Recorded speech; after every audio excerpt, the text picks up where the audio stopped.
Alléluia. Merci Seigneur. Nous rendons grâce à Dieu aussi pour notre autorité spirituelle, le père de cette maison, le berger de la maison, notre père, le berger de tous ces veaux. Merci d'être là avec nous, ici. Nous honorons la grâce de Dieu sur ta vie. Nous le remercions de t'avoir choisi comme un signe dans cette génération, comme un modèle pour plusieurs, comme une bénédiction pour un corps Paris. Nous rendons grâce à Dieu pour ta vie. Alléluia. Même si le père de toutes les églises d'Aïkof n'est pas là, nous rendons grâce à Dieu pour sa vie aussi, pour l'exemple qu'il est pour chacun d'entre nous. Et il a eu son doctorat hier ou avant-hier. On rend grâce à Dieu pour cet exemple qu'il nous donne. Il n'est pas un exemple uniquement dans l'onction, mais il fait aussi des études. Il avance dans plusieurs domaines. Alléluia. Donc à Aïkof, comme ici à Paris, nous sommes dans un mois particulier. Alléluia. Nous rentrons en juin dans un mois particulier. Juin est un mois particulier. Et pour un mois particulier, il y a aussi un thème particulier. Et pour ce mois-ci, le thème du mois, c'est le mois de la percée. Alléluia. Je crois que là où tu es, le Seigneur va te donner l'opportunité de percer là où il souhaite que tu perces. Je crois que Dieu est capable de te donner l'opportunité pendant cette saison et pendant ce mois de percer là où tu dois percer. Je crois que tu as eu des sujets de prière pendant cette année. Il est possible que tu aies un sujet de prière pendant cette année et tu sentais que c'était compliqué, que tu n'arrivais pas forcément à percer. Je crois que ce mois, par la grâce de Dieu, et parce que c'est son serviteur qui l'a dit, tu vas pouvoir percer dans ce domaine. Je crois que tu vas pouvoir percer dans ce domaine. Je crois que tu vas pouvoir percer dans ce domaine.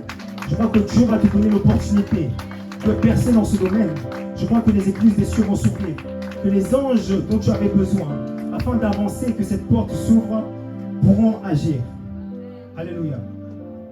Gloire à Dieu. Nous sommes dans un mois particulier, mais aussi dans un jour particulier. Alléluia. Notre sœur l'a dit, nous sommes en train de célébrer la Pentecôte aujourd'hui. Un jour particulier pour chacun d'entre nous. Parce que sans ce jour de la Pentecôte, l'onction ne serait pas descendue comme elle est descendue aujourd'hui. Mon fils est venu, il a pris le micro, il a commencé à prier, et nous tous, nous avons senti qu'il y avait une onction particulière qui est descendue. Amen. Mais s'il n'y avait pas eu ce jour particulier de la Pentecôte et une effusion particulière, nous-mêmes qui ne faisons pas de base partie de la famille de Dieu, nous n'aurons pas pu expérimenter cette présence qui nous a fait du bien. Alléluia. Jenny a pris le micro, elle a prié, la présence de Dieu était là. Les autres serviteurs ont pris le micro, ils ont prié et la présence de Dieu était là. Mais pourquoi la présence de Dieu était là à ce moment-là? Alléluia. Aujourd'hui, nous avons cette réponse. Aujourd'hui, nous célébrons en fait la réponse du pourquoi. Du pourquoi aujourd'hui, eh bien, nous sommes là. Et nous sommes ici d'un même cœur. Comment se fait-il que dans plusieurs communautés, il y a la guerre et ici, nous sommes réunis ensemble? Comment se fait-il que dans plusieurs ethnies, il y a la guerre, mais nous sommes de différentes origines et nous sommes là ensemble unis, à élever la voix et à prier ensemble? Qu'est-ce qui fait qu'aujourd'hui, finalement, nous sommes là? Alléluia. C'est la présence d'une personne particulière qui est là et qui fait qu'aujourd'hui, même si nous ne sommes pas parfaits et même si nous ne sommes pas pareils, Dieu fait grâce que jour après jour et dimanche après dimanche, nous puissions nous rapprocher. Alléluia. Nous allons prendre nos Bibles pour parler de ce Saint-Esprit. Nous allons prendre nos Bibles dans Acte 2 et nous pouvons nous lever en même temps.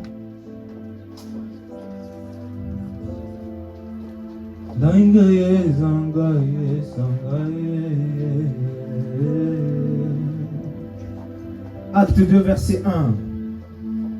Si vous y êtes, vous pouvez dire que vous y êtes.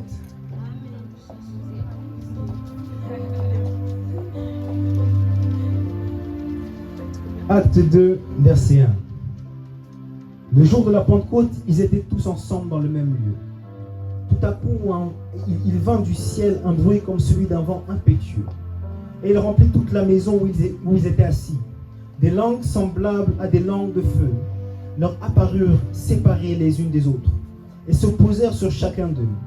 Et ils furent tous remplis du Saint-Esprit et se mirent à parler en d'autres langues selon que l'Esprit leur donnait de s'exprimer. Or, il y avait en ces jours à Jérusalem des Juifs, hommes pieux, de toutes les nations sous le ciel. Au bruit qui eut la multitude accourue. Et elle fut confondue parce que chacun les entendait parler dans sa propre langue. Ils étaient tous dans l'étonnement et la surprise. Et ils se disaient les uns aux autres, voici ces gens qui parlent, ne sont-ils pas tous galiléens? Et comment entendons-nous dans notre propre langue à chacun, dans notre langue maternelle? Ok, on avance. Ils étaient tous dans l'étonnement les uns aux autres. Que veut dire ceci? Mais d'autres se moquaient et disaient, ils sont pleins de vin doux. Alors Pierre, se présentant avec les 11, éleva la voix et leur parla en ces termes. Hommes juifs, et vous tous qui séjournez à Jérusalem, sachez ceci et prêtez l'oreille à mes paroles. Ces gens ne sont pas ivres, comme vous le supposez, car c'est la troisième heure. Mais c'est ici ce qui a été dit par le prophète Joël. Dans les derniers jours, dit Dieu, je répandrai de mon esprit sur toute chair. Vos fils et vos filles prophétiseront, vos jeunes gens auront des visions et vos vieillards auront des songes. Oui, sur mes serviteurs et sur mes servantes, dans ces jours-là, je répandrai de mon esprit et ils prophétiseront. Je ferai paraître des prodiges en haut dans les ciels et des miracles en bas sur la terre. Du sang, du feu et une vapeur de fumée. Le soleil se changera en ténèbres et la lune en sang, avant l'arrivée du jour du Seigneur, de ce jour grand et glorieux. Alors quiconque invoquera le nom du Seigneur sera sauvé. Alors quiconque invoquera le nom du Seigneur sera sauvé. Alors quiconque invoquera le nom du Seigneur sera sauvé. Hommes israélites, écoutez ces paroles. Jésus de Nazareth, cet homme à qui Dieu a rendu témoignage devant vous par les miracles, les prodiges et les signes qu'il a opérés par lui au milieu de vous, comme vous le savez vous-même, cet homme, livré selon le dessein arrêté et selon la prescience de Dieu, vous l'avez crucifié, vous l'avez fait mourir par la main des impies. Dieu l'a ressuscité en le délivrant des liens de la mort, parce qu'il n'était pas possible qu'il fût retenu par elle. Car David dit de lui, je voyais constamment le Seigneur devant moi, parce qu'il est à ma droite, afin que je ne sois point ébranlé. Aussi mon cœur est dans la joie, et ma langue dans l'allégresse, et même ma chair reposera avec espérance, car tu n'abandonneras pas mon âme dans le séjour des morts, et tu ne permettras pas que ton sein voie la corruption. Tu m'as fait connaître les sentiers de la vie, tu me rempliras de joie par ta présence. Alléluia. Verset 37, après avoir entendu ce discours, ils eurent le cœur vivement touché. Ils dirent à Pierre et aux autres apôtres, « Hommes frères, que ferons-nous » Pierre leur dit, « Répentez-vous et que chacun de vous soit baptisé au nom de Jésus-Christ pour le pardon de vos péchés et vous recevrez le don du Saint-Esprit. » Alléluia. Il dit, repentez-vous et que chacun de vous soit baptisé au nom de Jésus-Christ pour le pardon de vos péchés et vous recevrez le don du Saint-Esprit. Alléluia. C'est comme ça que finalement l'Église est née. La Bible nous a dit quelque chose de très simple dans un autre passage. Elle disait que Jésus lui-même disait, il est préférable que moi-même je m'en aille. Parce que si je ne m'en vais pas, le Saint-Esprit ne sera pas là. Alléluia. Si je ne m'en vais pas, celui qui doit venir en fait ne sera pas là. Alléluia. C'est comme si nous tous et les Juifs attendaient le Messie. Les Juifs attendaient. Dans les Écritures, même des prophètes disaient qu'il allait avoir un Messie. Jésus est venu. Alléluia. Et Jésus est venu, il était le Messie. Il est celui qui nous a montré comment les hommes devaient vivre avant même que Adam pêche, avant même que Adam tombe. Quelle était la vie que Dieu voulait en fait pour l'humanité. Jésus est venu démontrer en fait quelle est la dimension à laquelle Dieu voulait que l'homme vive sur cette terre. Est-ce que vous êtes là? Jésus était là pour démontrer en fait quelle vie l'homme devait avoir avant que le péché ne le touche. Alléluia. Ça c'est Jésus-Christ. Ça, c'est Jésus-Christ qui a montré aussi à ses disciples comment faire. Oui, vous pouvez vous asseoir si vous le voulez. Il a montré à ses disciples comment faire. Qu'est-ce qu'il fallait faire? Comment est-ce qu'il fallait prier? Comment est-ce que lui-même avait une vie de prière? Comment est-ce que lui-même agissait envers les pauvres? Comment est-ce que lui-même agissait envers les personnes qui pouvaient avoir un besoin spirituel, un besoin physique, un besoin matériel, peu importe le besoin. Jésus-Christ a montré qu'il était pourvoyeur par excellence. Alléluia. Peu importe le domaine dans lequel une personne était, il a montré qu'il était capable de faire. Ça, c'est Jésus-Christ. Mais après Jésus-Christ, un autre est venu. Et Jésus disait que si je ne m'en vais pas, vous n'aurez que moi. Et moi, je suis limité en fait. Je suis limité parce que je suis Dieu, mais je suis Dieu fait homme. Et le Saint-Esprit est en moi, il est avec moi, mais il n'est pas encore en vous. Alléluia. Le Saint-Esprit est en moi, il est avec moi. Mais pendant que je suis là et que je suis en train de vous prêcher, dans l'autre côté, d'autres ne sont pas prêchés. Alléluia. Jésus-Christ était avec les disciples. Il dit aux disciples, allez chasser les démons. Jésus était avec eux. Mais les disciples, même si Jésus les a enseignés, même si Jésus les a aidés, ils n'ont pas réussi à chasser les démons. Jésus a dû leur demander, mais jusqu'à quand Jusqu'à quand est-ce que je devrais vous supporter dans un sens? Alléluia. Parce que Jésus était là présent avec eux, mais l'Esprit de Dieu n'était pas en eux comme il était en Jésus. Alléluia. L'Esprit de Dieu n'était pas en eux comme il était en Jésus.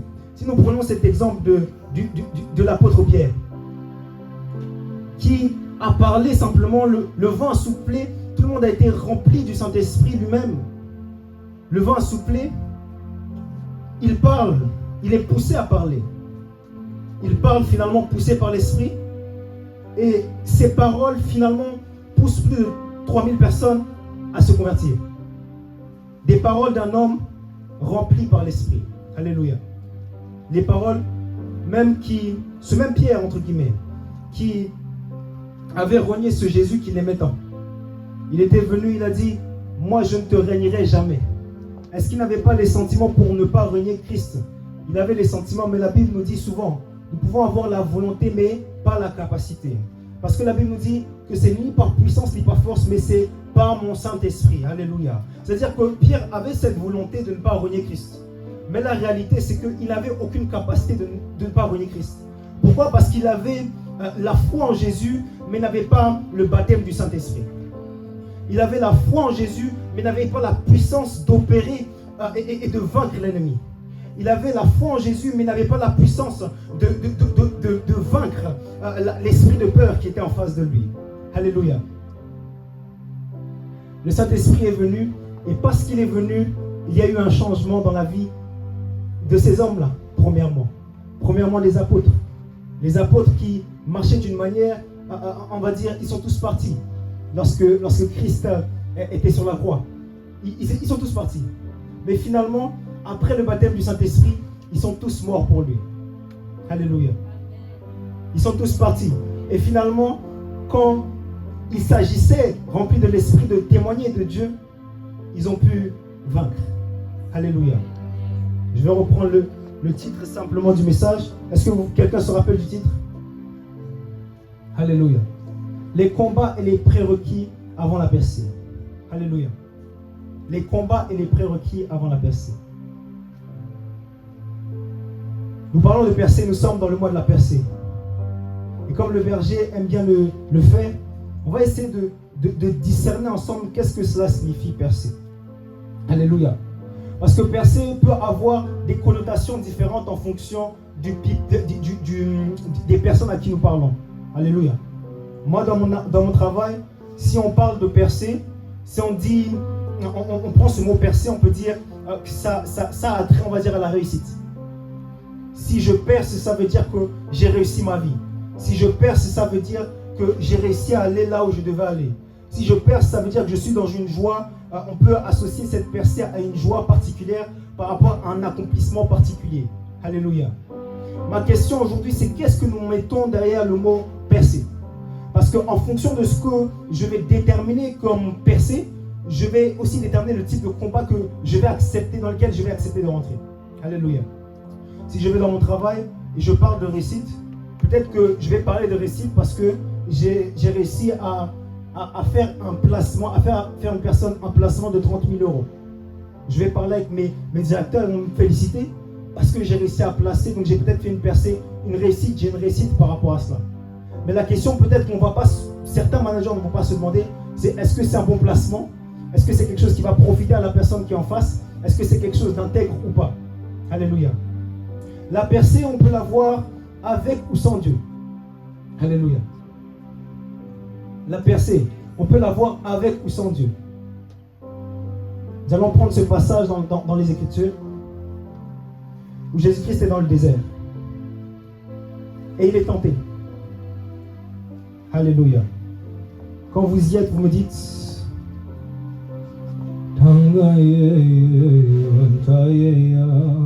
Matthieu 4, verset 1 à 11.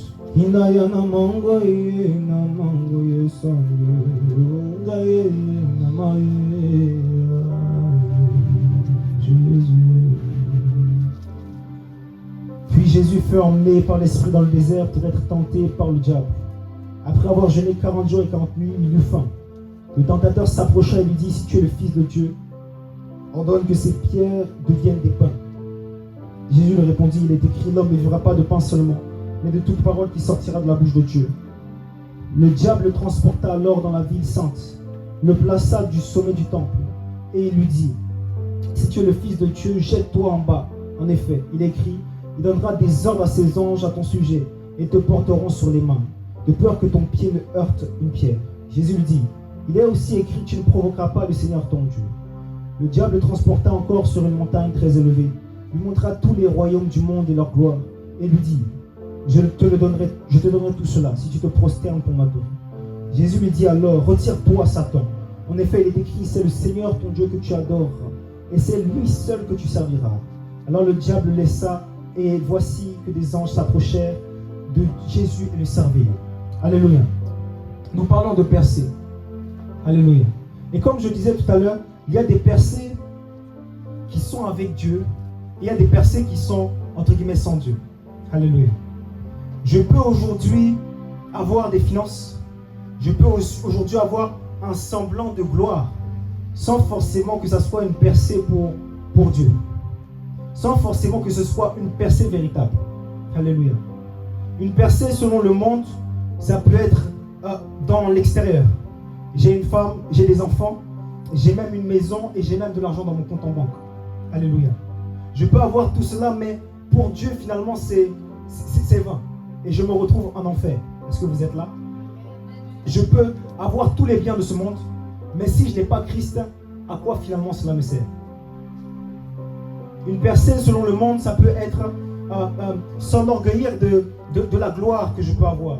Comme le diable a tenté Jésus. Prosterne-toi devant moi et je te donnerai tout ça. Alléluia. Et la réalité, c'est qu'aujourd'hui, encore même dans le monde chrétien, nous devons le savoir, c'est que le diable a tenté Jésus alors qu'il est en train de se consacrer pour sa mission. Pendant que tu es en train de te consacrer pour ta mission, il y a des combats qui vont venir. En fait, avant juste ta percée. Tu vois, Jésus était sur le point de manifester la présence de Dieu comme il ne l'avait jamais manifesté auparavant. Et c'est à ce moment précis qu'il y a des combats particuliers qui arrivent. Qu'il y a des douceurs, entre guillemets, du diable qui veulent se manifester. Alléluia. Laisse-moi te dire que si tu es en train d'arriver sur une percée, ne t'étonne pas de l'adversité ni des tentations. Si tu sais que Dieu t'emmène quelque part et que toi-même tu as décidé de te consacrer pour cet endroit là où le Seigneur est en train de t'emmener. Si tu sens que le diable est en train de te tenter comme il ne t'a jamais tenté avant, aie conscience simplement que ta consécration le pousse en fait à chercher à te faire changer de camp. Alléluia. Jésus était tranquillement dans le désert, en train de chercher la face de Dieu, et il n'était pas poussé dans le désert par le diable, mais il était poussé dans le désert par Dieu. Alléluia.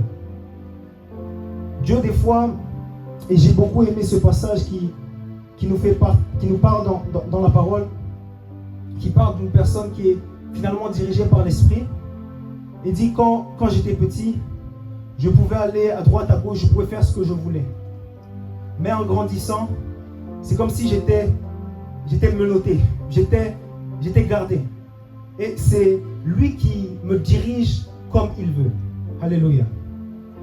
Et la chose c'est que des fois lorsque le Saint-Esprit nous dirigera, c'est lui qui nous dirigera, mais même s'il nous dirige, c'est comme si il y a une pression supplémentaire qui est sur nos épaules. C'est comme si il nous dirige et il y a des défis supplémentaires qui sont là. Alléluia. Je ne fais qu'obéir, mais finalement j'ai plus de personnes qui sont entre guillemets contre moi.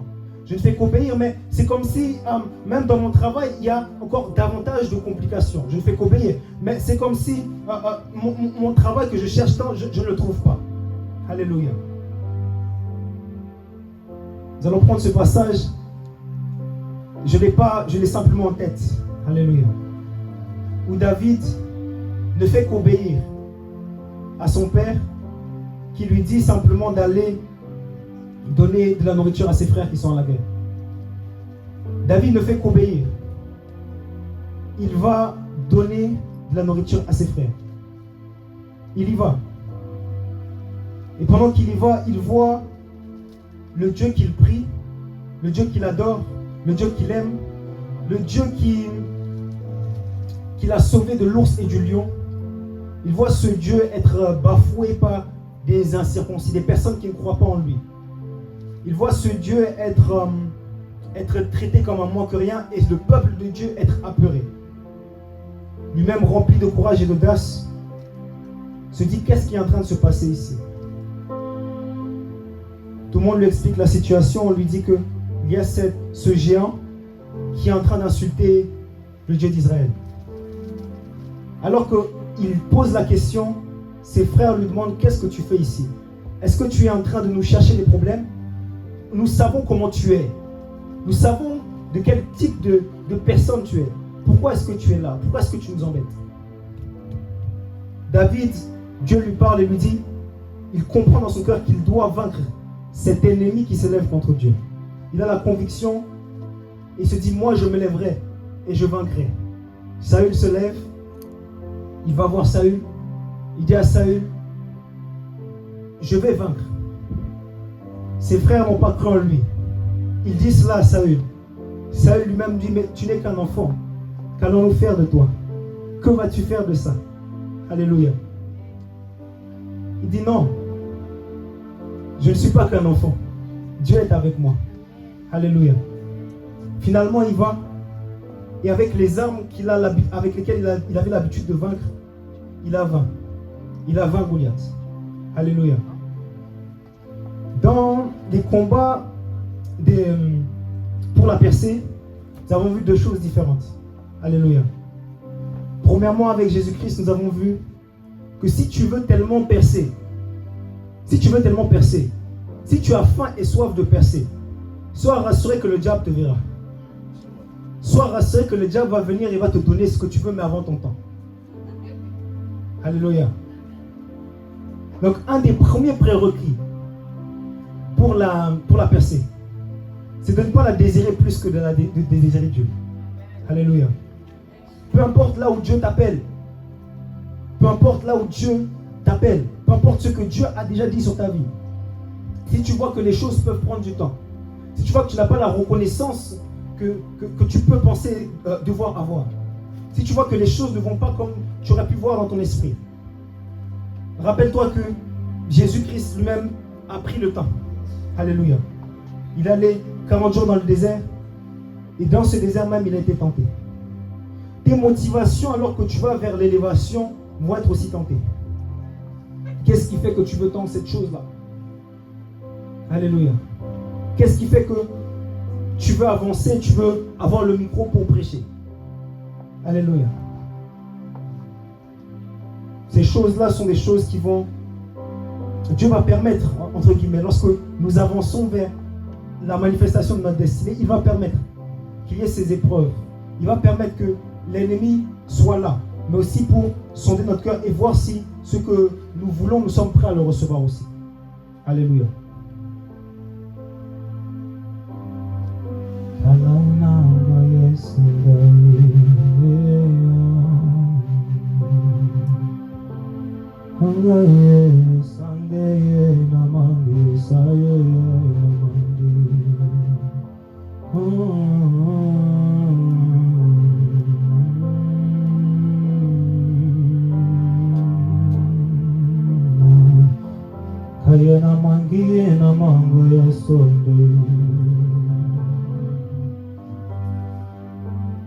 Pour la percée, David était là. Il nous dit dans les psaumes que c'était un homme qui n'était pas voulu en fait. Il était voulu par personne. Ça veut dire que il est né dans l'iniquité. Et quand on prend ce mot iniquité, c'est que ses parents l'ont conçu dans le péché. Cela signifie que ce n'était pas forcément un enfant désiré. Et c'est aussi dans ce sens que lorsque le prophète est venu pour oindre ses enfants, comme son père ne le voyait pas forcément aussi comme un enfant légitime, cet enfant a été oublié. Alléluia. Il a été oublié. C'est comme si en fait il était en moins que rien. Alléluia.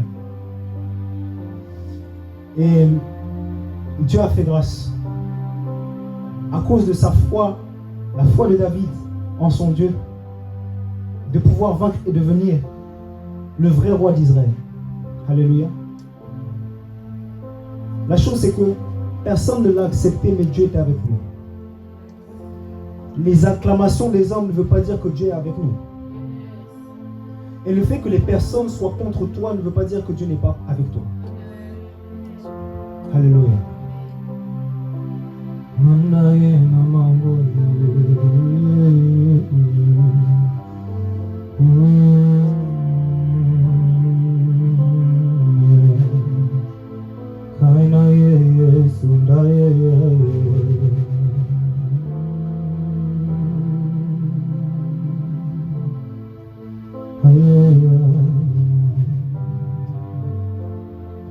David, tout au long de sa vie, il a été comme ça.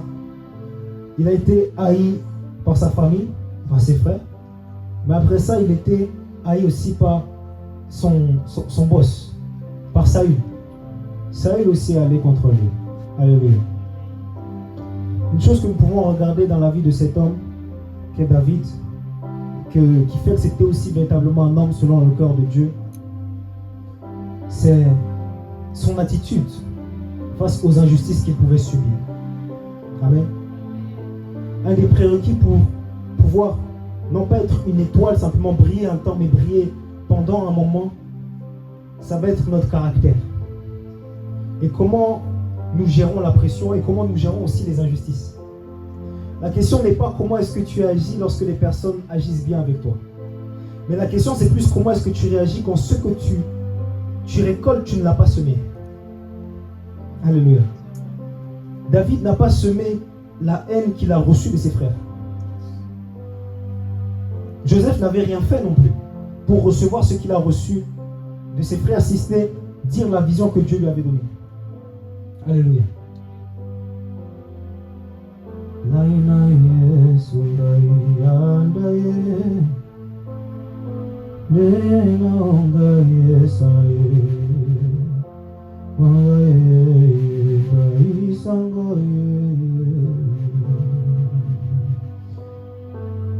Les combats que tu as aujourd'hui, les injustices que tu subis aujourd'hui, ta réaction face à elles détermine le temps que tu vas prendre aussi pour être élevé là où le Seigneur veut t'élever. Ma question n'est pas comment est-ce que tu réagis quand on te fait du bien. Mais ma question c'est comment est-ce que tu réagis quand ce que tu vis, ce n'est pas ce que tu as semé. Comment est l'attitude de ton cœur face à ça?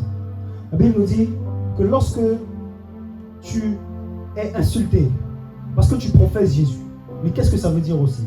Pas uniquement parce que tu es allé dans le bureau et à la place de faire ce que tu as à faire, tu as crié Jésus Christ est Seigneur.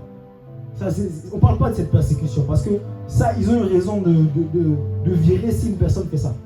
C'est légitime parce que ce n'est pas le lieu, ce n'est pas l'endroit, ça s'appelle du déséquilibre spirituel et tu as besoin des affermissements encore. Mais nous parlons de persécution alors que nous faisons ce qui est bien. Lorsque nous parlons d'être persécutés alors que nous professons le nom de Jésus, professer le nom de Jésus ne veut pas dire simplement scander le nom de Jésus alors que nous vivons une vie qui ne lui plaît pas. C'est pas ça. Et même le livre d'Amos dit arrêtez de chanter, arrêtez de prier, arrêtez de vous rassembler si c'est pour par la suite vivre comme les païens. Arrêtez, ça m'énerve. Puis il dit même votre prière est une abomination si vous n'écoutez pas ma loi et vous ne cherchez pas à la mettre en pratique. Alléluia. Mais lorsque nous parlons d'une persécution de la part pour ceux qui croient en Jésus-Christ, c'est ceux qui marchent dans la fidélité. C'est ceux qui marchent dans l'intégrité. Ceux qui ont décidé de marcher mais de ne pas faire comme tout le monde, c'est-à-dire si certains mentent pour aller au sommet, moi je ne vais pas mentir. Si certains couchent pour aller au sommet, moi je ne vais pas coucher. Si certains, trichent pour avoir le bac ou bien avoir quelque chose d'autre, moi je ne vais pas le faire. Ce type de comportement où nous apprécions le bien et nous rejetons le mal crée la persécution. Alléluia. Peut créer des injustices. Mais la Bible nous dit quand je suis persécuté alors que je fais le bien, c'est là pour moi un sujet de gloire. C'est là pour moi un sujet pour lequel je peux élever mes mains. Parce que je suis en train de combattre le bon combat de la foi. Alléluia. Si nous parlons de percer aujourd'hui, et nous parlons d'être au sommet, mais pas uniquement pour apparaître et partir, nous parlons de notre capacité à endurer l'injustice, mais garder le cœur de Dieu. Ta capacité à garder le cœur de Dieu, même si tu vis des choses qui ne sont pas bonnes, va déterminer ta capacité de percer là où Dieu te demande de percer. Alléluia. J'aime beaucoup ce que le prophète Beléké dit. Il dit, si tu es appelé, tu es loin de Dieu, personne ne peut t'empêcher de briller, si ce n'est toi-même. Personne. On peut te mettre dans une cave pendant un moment. On peut chercher à te tuer, mais personne ne pourra éteindre ta lumière. C'est pas vrai. La seule personne qui pourra éteindre ta lumière, c'est toi si tu ne sais pas garder ton cœur. Et la question de l'élévation, c'est une question de jardin et d'habitude de fonctionnement. Alléluia. La semaine dernière, nous avons parlé du pardon. Amen. Le pardon est une habitude à cultiver. Ce à quoi j'habitue mon âme, c'est ce que je vais manifester facilement. Si j'ai habitué mon âme à garder rancune, je vais garder rancune. Mais je vais rester en bas aussi. Parce que l'élévation, c'est pour les personnes qui ont décidé. L'élévation selon Christ. Ce sont les personnes qui ont décidé dans leur cœur de manifester le caractère de Christ. Alléluia. Donc, ma question aujourd'hui, nous parlons de l'élévation, de la percée, prérequis et combat. Prérequis, qu'est-ce que nous avons dit? Prérequis, c'est de vouloir Dieu premièrement, avant même l'élévation. Alléluia. Prérequis, c'est quoi? Prérequis, c'est pouvoir accepter le processus. Accepter que ça ne va pas se faire du jour au lendemain. Accepter les faibles commencements. Accepter que je ne sois pas au même niveau qu'une personne qui a commencé il y a 10 ans. Ne pas jalouser cette personne. Ne pas envier dans mon cœur. Garder mon cœur, c'est ça aussi. La percée selon Dieu. Les prérequis, c'est quoi? C'est accepter d'être là où je suis et de travailler ce que j'ai à travailler même dans mon âme. Alléluia. Vous savez, il n'y a pas de honte d'être jaloux. Il n'y a pas de honte de sentir de la jalousie, de sentir de la haine, de la colère. Il n'y a pas de honte de sentir de l'envie. Mais il y a un problème si, quand il y a ces choses-là, je ne prends pas le temps de l'examiner et de le mettre entre les mains de Dieu. Alléluia. Gloire à Dieu. Quand nous parlions de combat, il y avait ce côté où il y a des injustices que nous pouvons vivre. Et ces injustices, nous devons pouvoir y aller, continuer, persévérer, même si ce qui est dit sur ma personne est faux. Même si les sentiments des personnes autour de moi, même s'ils sont mauvais, je ne le mérite pas forcément. Je n'ai rien fait pour, mais ça se manifeste. Ma capacité à persévérer et garder un bon cœur, malgré ça, va déterminer ma capacité aussi à percer. Alléluia. Vous pouvez vous lever. On va prier.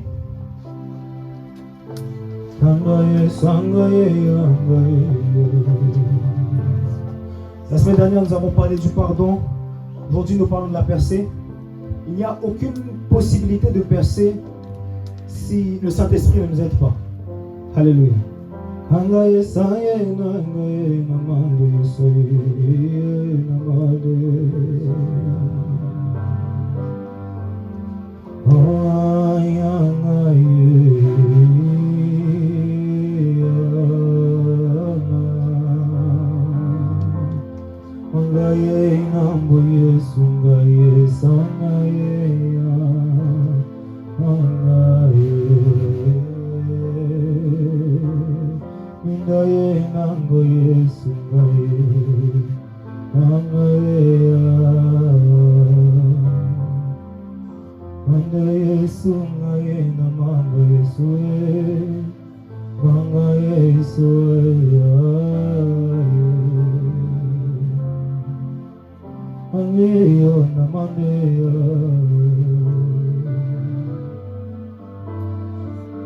Saint-Esprit, nous prions que tu puisses souffler, que tu puisses remplir nos cœurs, que tu puisses donner la persévérance, Que tu puisses donner la grâce de pardonner.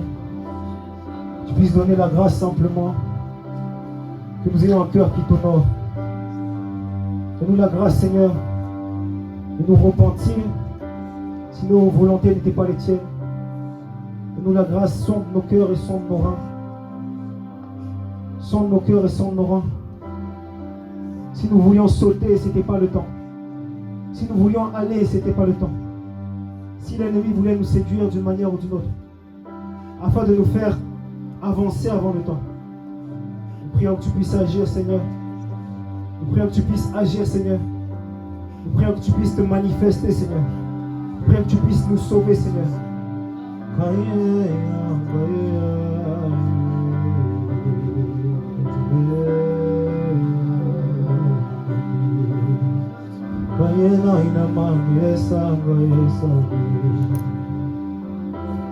Là-dessus, on va prier une dernière prière.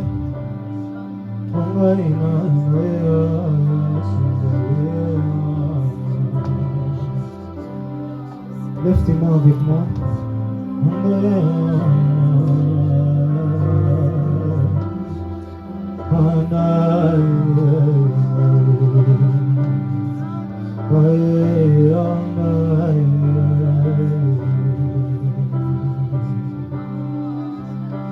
Demande au Seigneur de te donner le courage. Demande au Saint-Esprit de te remplir simplement. La mission est grande. Et les combats devant toi ne sont pas des mythes. Ce que tu ressens dans ton esprit, dans ton corps, ce n'est pas un mythe. Il y a des adversaires qui s'élèvent contre toi alors que tu décides de marcher pour manifester la gloire de Dieu sur cette terre. Lève tes mains. La présence de Dieu est là afin que tu puisses la recevoir. Tu puisses recevoir le Saint-Esprit encore aujourd'hui. Lève tes mains. Élève ton esprit devant Dieu. Écoute, les défis qui sont devant toi, ce n'est pas dans ton imagination. C'est une réalité. Les combats que tu as en toi, ce n'est pas une blague. C'est une réalité. Et aujourd'hui, tu as juste besoin du Saint-Esprit pour qu'il puisse briser les jours qui t'empêchent d'avancer selon le couloir de ta destinée. Tu vois où tu dois aller, mais tu vois les géants qui s'élèvent devant toi aussi. Élève tes mains. Élève ton cœur devant Dieu. Je connais les défis que je ne connais pas dans ta vie. Et je connais aussi mes défis et tu es là. Afin de répandre sa présence, de manifester sa présence, que les anges puissent nous toucher, que son esprit puisse nous toucher, qu'il puisse fortifier une âme qui avait besoin de force, qu'il puisse fortifier une âme qui avait besoin de sa présence.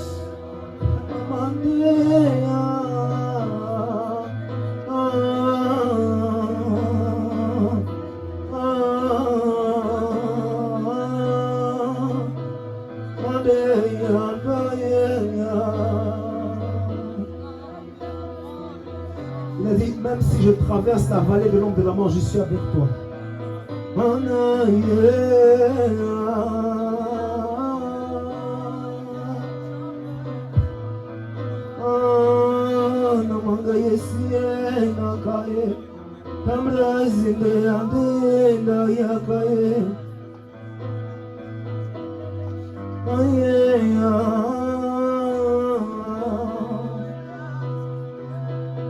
Seigneur, touche-nous par ton ange.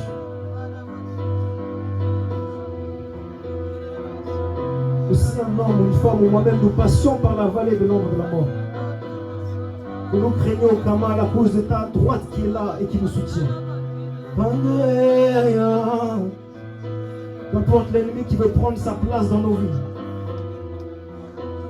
Nous élevons ton nom et tout ennemi fléchit le genou dans ta présence.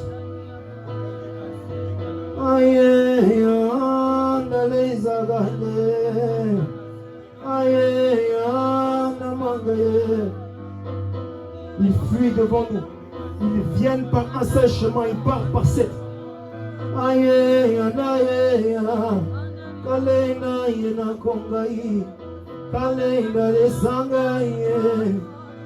Si un frère ou une soeur manquait de force, je prie qu'il puisse simplement recevoir la force qu'il manquait. Par ton esprit aujourd'hui.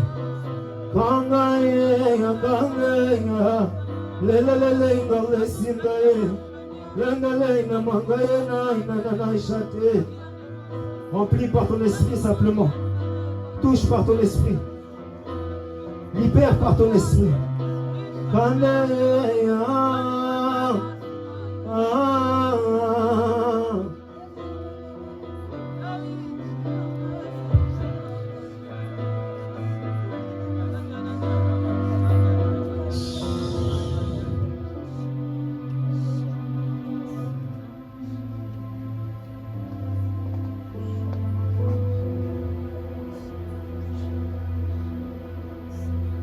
Tu vas dire, Saint-Esprit, je ne t'entends pas. Tu vas dire, Saint-Esprit, merci pour ta parole, pour ton serviteur. Merci pour ce message. Seigneur, alors que nous sommes dans le temps de la Pentecôte, je prie que tu puisses me toucher. Je prie que tu puisses m'aider à aller dans une autre dimension. Alors que nous sommes au mois de juin, le mois de la percée, ce mois-ci, je veux percer dans le domaine où tu veux que je perce. Est-ce que tu peux prier un petit instant, s'il te plaît? Prie en langue. C'est très important ce qui va se passer. Je n'étais pas censé prendre le micro, mais le Saint-Esprit m'a dit de le prendre. Donc s'il te plaît, monte ton esprit. Monte ton esprit parce que ce qui va se passer, ça va être très fort. Monte ton esprit, s'il te plaît. Je n'ai pas besoin de te supplier. Il s'agit de ta destinée. Il s'agit de ta vie. Les capro chatabradaha. Ma presa libro shane mampros katalaba atalaba atebros. Ide parado shante libros katabra atalama antebre. La kadus kaparaneske parados ke telebri ikados.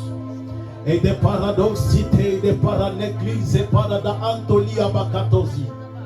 Et de los kataparanos kataparanos koprekete pre. Malunzi prodoso palime gladoso paradeketi. Rakatosa kanama antolia pakatoska. Ike de porodoson palige de brosco paradeski de ha.